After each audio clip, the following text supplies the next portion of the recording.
सुखद, सुंदर, सौभाग्य पूर्ण हो, ये मेरा शुभकामना।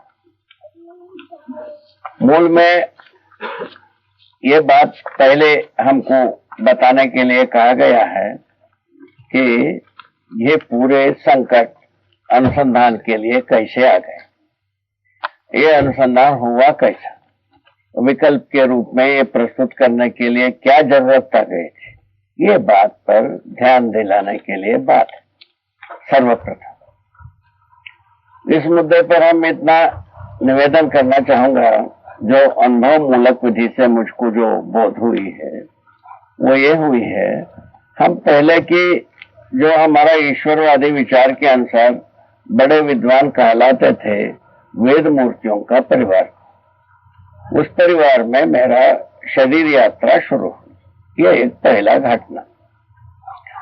उन परिवारों में हम समझता हूं पलने से लेकर मेरा 6-7 वर्ष तक या 10 वर्ष तक हम वेद विचार के अलावा दूसरा कुछ श्रवण किए ही नहीं, दूसरा कुछ बात हमारा मन में पहुंचा ही नहीं, ऐसा बात कहा जा सकता है।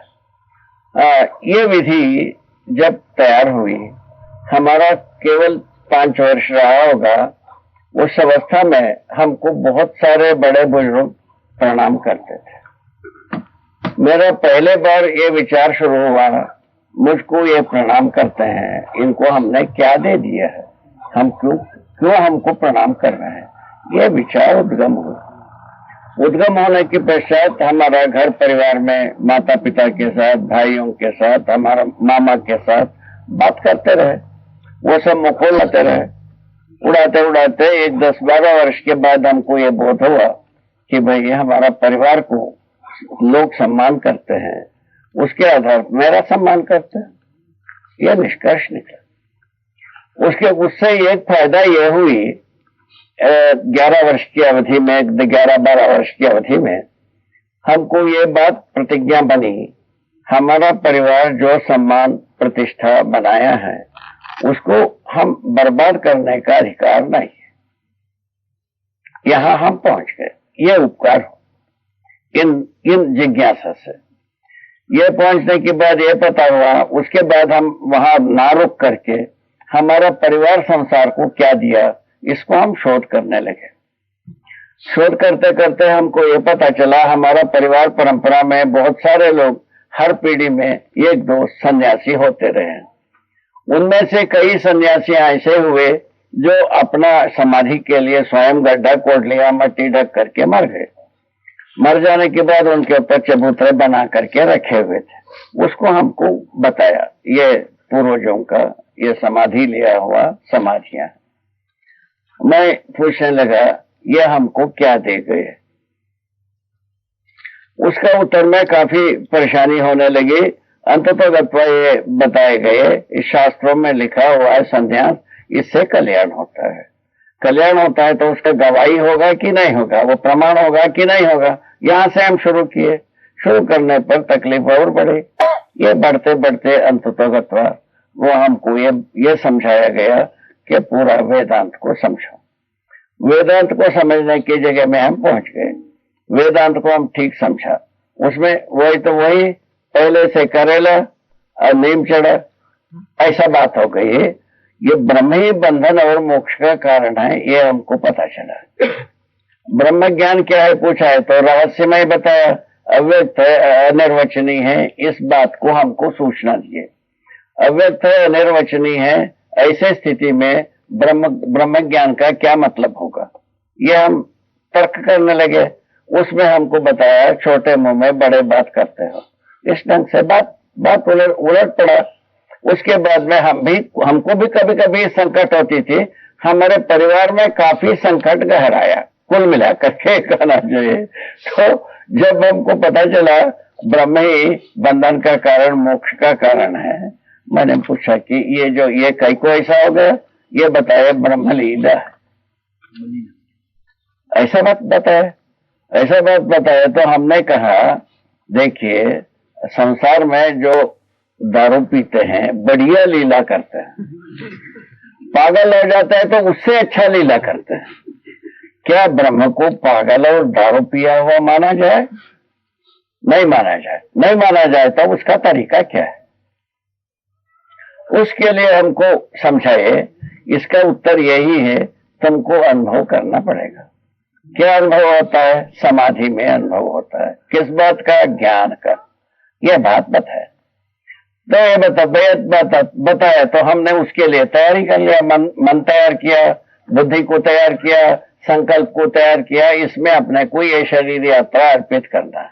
उस समय में हमारा आयु 26-27 वर्ष रहा होगा। इस अवस्था में ऐसा स्थिति आई। उसके बाद ये ऐसी स्थिति आई, इसके लिए हमारा शास्त्रों में लिखा है ऐसा कुछ काम करना है, परंपरा से, परंपरा के आधार पर छोड़कर अपने मन से कुछ करना है। उस स्थिति में उसको विद्वत संन्यास नाम दिया। हम संन्यास को अपनाया नहीं। अब उसमें ये लिखी थी ऐसा कुछ काम करना होगा तो पत्नी का अनुमति चाहिए, माँ का अनुमति चाहिए, गुरु का अनुमति चाहिए। उसके बारे में मैं अपने पत्नी से हम ये किया, गोष्ठी किया, विचार हमारा व्यक्त किया। इस प्रकार से मेरा मन में ऐसा निश्चय हो रही है, इसमें तुम्हारा क्या कहना है? तुम्हारा मन में जो आता है उसके साथ हमको चलना है, और उसके बाद कहना क्या है? जो तुम निर्णय करोगे उसके अनुसार, उसके साथ साथ हमको चलना है, ऐसा वो बोली।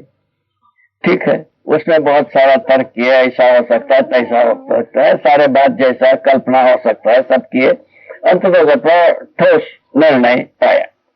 उसके बाद मेरे माँ से बात किया तो मेरे माँ मेरे लिए पहले से गुरु तुल्य रहे हैं। उन्हीं से हम ज्योतिष, आयुर्वेद दोनों सीखा। और उसके बाद हमारा घर परंपरा में जो इसका आगम तंत्रोपासना का परंपरा रही, श्री विद्या का, उसका उपदेश उन्होंने ही हमको दिया। इस ढंग से मेरे माँ मेरे लिए गुरु हुई। उनसे पूछा, वो बताए तो तुम जो निर्णय लोगे, जो कुछ भी निर्णय लोगे, उससे अच्छा निर्णय देने वाला इस धरती पर कोई नहीं। तुम जो निर्णय लोगे उसको कर डालो, तुम उसमें सफल होगा, ऐसा हमको आशीर्वाद है। उसके बाद जो हम इसका श्रृंगेरी नाम की एक जगह है, वहां शंकराचार्य पीठ है। वह तत्कालीन शंकराचार्य जी को हम हमारा आस्था का केंद्र बनाए थे। उनसे जिक्र किया तो उन्होंने कहा, तुम्हारा संकल्प ठीक है, तुम सफल हो जाओगे, नर्मदा किनारे भजन करो, ऐसा वो बोले। ये कुल मिलाकर के कॉम्बिनेशन। उसके बाद हमारा पिताश्री से बात किया। पिताजी ने ये बताया, यदि तुम वेद मानते हो, आर्षय माने सिद्धांतों को, अध्यात्म सिद्धांत को मानते हो, जब तक हम जिए हैं तब तक तुम्हारा तप यज्ञ सब कुछ तो हम ही है, तुम हमारा सेवा करना ही सब कुछ है, ऐसा वो बोले। ठीक है, बात अच्छा हो गई। उसके बाद हमारे ससुर जी से बात की। ससुर जी से पूछे तो वो कहा कि तुम 60 वर्ष के बाद वानप्रस्थ जाना है। वो मैंने धीरे से पूछा, अभी तेरे अवस्था कितना है? वो 62 वर्ष बताया। यहाँ कैसा दिख रहा है? धीरे की बात है, ये सब मुखोल की बात है। इस ढंग से एक तमाशा के रूप में सबसे एक परामर्श किया, एक निष्कर्ष किया। निष्कर्ष में तो हम आ गए कि हमको करना है एक शरीर यात्रा, इसमें अर्पित करना है। कुछ संयोग हम कोई तिथि निश्चय किया, इस तिथि में चले जाएंगे। तब तक हम हमारा किया हुआ करता हुआ कार्यकलापों को, देन लेन, स्नेहल विधि, ये सबको पूरा करने में हम लगे। इस बीच में हमारा माँ का देहांत हो गया। ये 57 के अंत में हमारा माँ का देहांत हो गया। और 58 के आरंभिक स्थिति में 47 में हमारा माँ का देहांत हो गई, 47 के अंत में। और मैंने 48 के आरंभिक स्थिति में हमारा पिता का शरीर शांत हो गए। अब वहां के अनुसार, परंपरा के अनुसार 1 वर्ष तक मरणोत्तर कर्मों में सम्मान देते हैं, आस्था रखते हैं, ऐसा करते हैं और उसको हम पूरा किया और वो भी बात बाकी न रह गए। वो पूरा होने के पश्चात हम 50 में, सन 50 में यहाँ पहुंच गए। कुल मिलाकर के ऐसा घटना हुई। कहाँ पहुंचे? अमरकंटक। अमरकंटक पहुंचने पर यह पता चला अमरकंटक के एक पावन स्थली है और उसमें हमको बहुत अच्छा लगा। वहां का लोग भी अच्छा मिले और सहयोग भी अच्छी रही। तो हवा, पानी, जंगल, जानवर, धरती, ये सब में सबके साथ हमारा सानुकूलता बनी। वहां जो बहुत थोड़े लोग रहे, 100, 200, 250 लोग थे, उन लोगों के साथ में हमारा बहुत अच्छी स्नेह संबंध और एक विश्वास पूर्वक जीने की आधार बना। हमको ऐसा लगा यहाँ जितने भी लोग हैं हमारा अभिभावक है, हमारा संरक्षक है, ऐसा हमको लगता रहा। उसी प्रकार सभी बात हमको सानुकूल होने से हम साधना कर पाए। ये नियति का देन है मानता हूँ। 1, यह बड़े बुजुर्गों का आशीर्वाद मानता हूँ। 2, यह मानव का पुण्य है, ऐसा मानता हूँ। इस आधार पर हमको यह सानुकूलता है अपने आप में सुलभ हुई। सुलभ होने के बाद हम अपने साधना में तत्पर हुए, किए धरे, जो कुछ भी हुआ। करीब 20 वर्ष लगी। 20 वर्ष के बाद समाधि की स्थिति में हम पहुंच गए। पहुंचने पर हमने ये अनुभव किया कि हमारा जो आशा, विचार, इच्छा है, जो दौड़ता रहा, कुछ चाहिए, कुछ करना चाहिए, कुछ पाना चाहिए, इस प्रकार से हमको हमारा मन दौड़ता रहा, वो पूरा का पूरा चुप हो गया। ना हमको कुछ करना है, इस जगह में हम रहे। हमको कुछ नहीं पाना है, इस जगह में रहे। हमको कुछ चाहिए नहीं, इस जगह में हम रहे। इस आधार पर हमारा आशा, विचार, इच्छाएं चुप हो गए। ठीक है। ये चुप होते स्थिति में संकट तो होता नहीं आदमी को। आशा, विचार, इच्छाएं है, यदि चुप हो जाए संकट का ही होगा। ये तो बाद में हमको समझ में आया, क्लोरोफॉर्म देने से भी वैसे ही होता है। क्या होता है? ये आशा, विचार, इच्छाएं चुप हो जाते हैं। वो चुप होने की स्थिति को पाया हमने। चुप होने पर हम हर दिन ये विचार करते रहे, आज ब्रह्म ज्ञान होगा, कल ब्रह्म ज्ञान होगा, ऐसा बरसों इंतजार किया। कोई हमको ब्रह्म ज्ञान हुआ नहीं। अब क्या किया जाए? अब समाधि में जब ब्रह्म ज्ञान नहीं हुआ, इसको कहने पर कौन मानने वाला है? किताबों में लिखा है, क्या किया जाए? उसके बाद ये हुआ तो हमको समाधि हुआ, ये तो हम कह सकता हूं। उसके लिए दवाई के रूप में हम संयम किए। संयम हो जाता है तो ये पूरा होता है, माने गवाही हो गई, ऐसा मान करके संयम करने के हमारा संकल्प हुआ और संयम में हम लग गए। संयम में वह इसमें क्या नाम, क्या है वो?